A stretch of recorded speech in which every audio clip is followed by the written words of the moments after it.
All right, so maybe we should get started, yeah? Thank you for joining us. This is the first town hall meeting of the Combustion Institute for this year.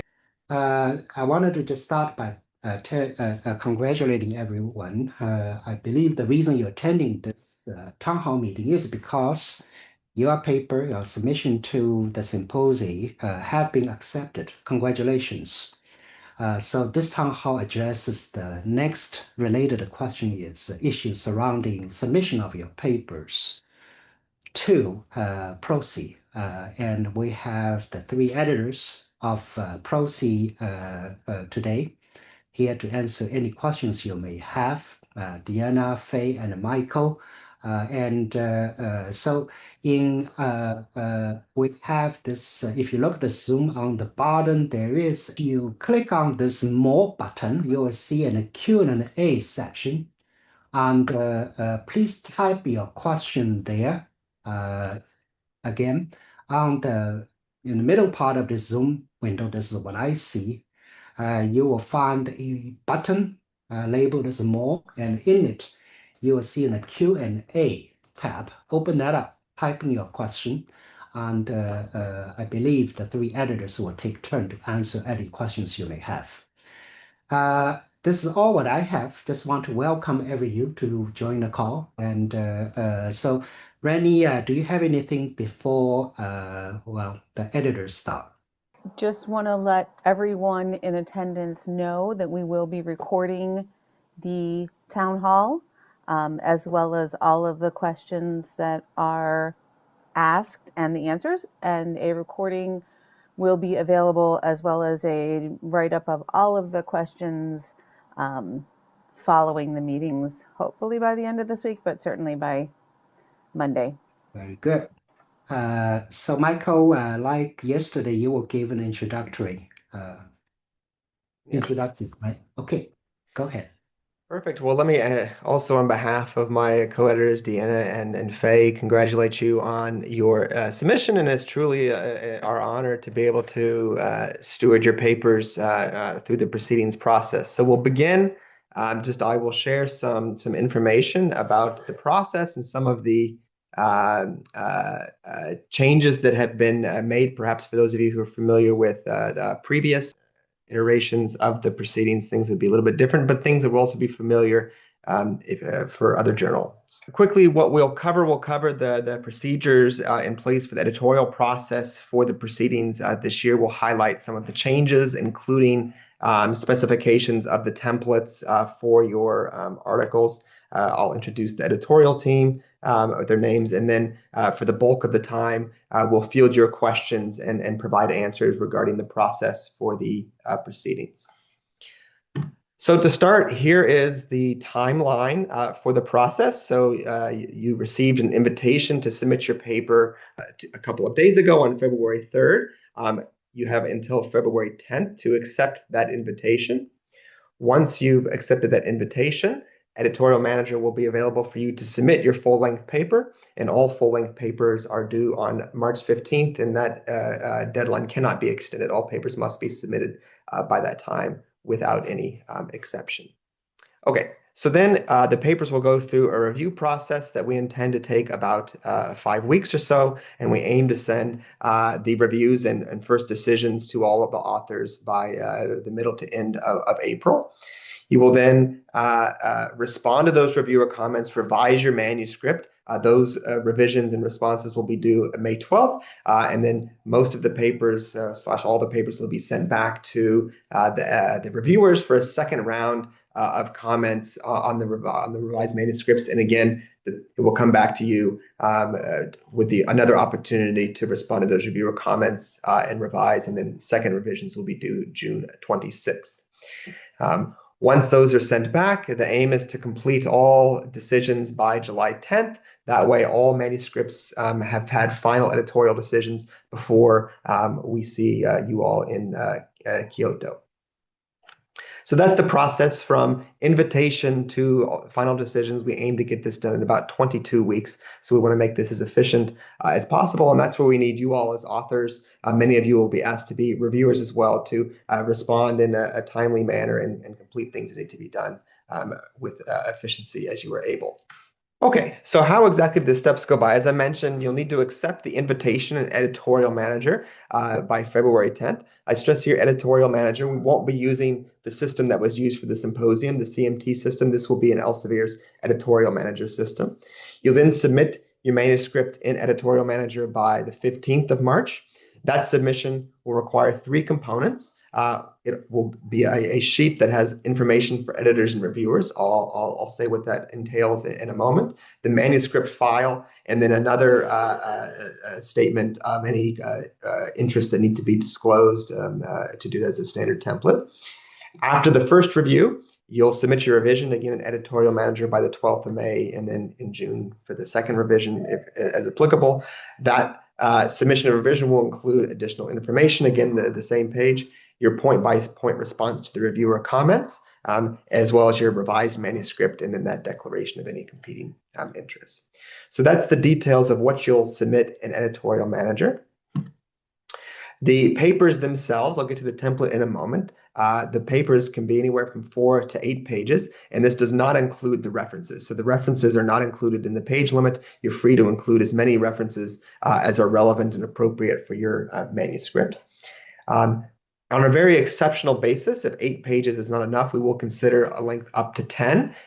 That initial document of additional information will be a place where you'll indicate justification for that. And if that justification is not approved by the editors, we'll send back your paper to be within the 8-page page limit. And I'll stress again, this is an exceptional case for this extended length to 10 pages.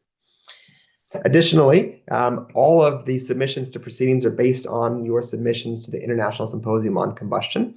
And if there is a need to change the title and/or author list, again, you'll have to provide justification to do that. The editors will review this, and if the justification is not justified, we'll send that back to you to make the appropriate changes back to the symposium submission. Now, in that, guys, you can certainly revise your symposium submission. You can correct anything that you may have found that needed to be corrected. You may add additional results or updated results, reprocess results, things of that nature to expand the length. But overall, your proceedings paper must be largely the same study as your international symposium submission. If your paper is not the symposium paper, if it's a completely different study, it will be rejected by the editors. The templates are available on the websites. We'll talk about those in a moment. They're available both in Word and LaTeX form. It's nearly identical to the International Symposium template. There's a few changes, mainly in some additional information that's going to be included within the manuscript that we'll talk about in a moment. And you must follow this template exactly. There's many reasons for this to do, include processing the manuscripts. If you deviate from this template, we will send the paper back to you.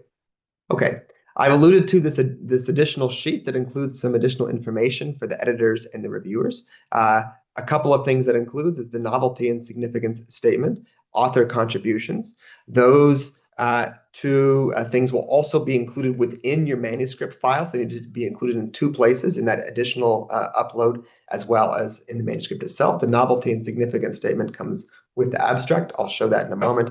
The author contributions is an unnumbered section before the acknowledgments. That additional sheet with information for editors and reviewers would then also be where you would include your justification if you exceed the 8-page limit, and the justification for any changes to the title and/or list of authors. To give you a sense of what these templates look like, here is what this additional information sheet for editors and reviewers looks like. It's that novelty and significance statement, which needs to be between 50 and 150 words. And we stress that this should not just summarize the work. It needs to talk about its impact and why it's new and worthy of publication. You then have a section to indicate the author contributions. These 2 things also appear in the manuscript. Then you also, as applicable, would provide a justification for your additional length and a justification any changes to the title and/or authors from your symposium submission. Here is the paper template, just the first and the last page of the main text. Again, this is very close to the International Symposium on Combustion template. A couple of things to point out. One is here in the abstract. You see then beneath the abstract is where you would insert your novelty and significance statement within the manuscript itself. The text then begins on the same page below that novelty and significance statement and the keywords. Then at the end, you have your final section. Then you have your author contribution statement, your declaration of competing interests, and then the acknowledgments. And again, everything needs to be in exactly this format in the manuscript. And you can download both Word and LaTeX templates that will provide everything you need to process and submit your manuscript. Okay. A couple of other comments on the review process. So there's no target acceptance rate for the proceedings. The only thing that matters is the quality of your manuscript. Everything that meets the expected quality, that is, that's similar to or better quality than proxy papers of previous volumes, can be and will be published. Each paper will have at least 2 reviews. Our aim is to get 3 reviews for every paper. And as I alluded to in the timeline, we'll have up to 2 rounds of reviews to go back and forth with the reviewers to make these papers as good as possible and make sure that we have as much information as possible to make a fair editorial decision. The reviewers will submit something that looks like this. For those of you who have published in our Combustion Institute journal, Combustion and Flame, this looks very familiar to you. The reviewer will provide an evaluation of accept minor revisions, major revisions, or reject. They'll then be asked to comment on the novelty of the work, the technical quality of the work, and its impact, and then their detailed comments that are there. So again, this is more or less the same form as Combustion and Flame, so it's familiar to many of you from that journal. When you go and submit your manuscript, you're going to be asked to select a colloquium. The colloquia are exactly the same as those that were used for the International Symposium on Combustion, and we ask that you submit to the appropriate colloquium by topic relevant and appropriate to your paper. This is the editorial team that will be handling and stewarding the review process for the volume 42 of the proceedings. If you see these folks, they're going to be working very hard over the next few months on this process. If you see them, please thank them for taking the time to participate in this process. For those of you who are on the call, thank you. As well as for those of you who are asked to review. This is a heavy lift for the community. We cannot do it without you. So we thank you for the time that you take, not only to prepare manuscripts of high quality to submit to the journal, but also then to support the peer review process for everyone's papers. In terms of some resources, here is the link to Editorial Manager. That's where you'll submit your manuscript. If you're the corresponding author who received the invitation to submit, once you click the links within the email, you'll also be taken to the Editorial Manager site. The templates and instructions, both for submitting the manuscript, preparing the manuscript, as well as for how to navigate Editorial Manager. You can find those on the Combustion Institute's website. And then Science Direct Guide for Authors associated with the journal will have the same information, as well as other information relevant to the journal. Those updates are in progress, and we expect them to be posted very soon as well. But everything you need to prepare for the manuscript is already on the Combustion Institute website, so you can get ready. So thank you all for attending this session. Hope to see you all in Kyoto, in a few months. We look forward to receiving your papers. All right, take care. Thank you. Thank you, bye.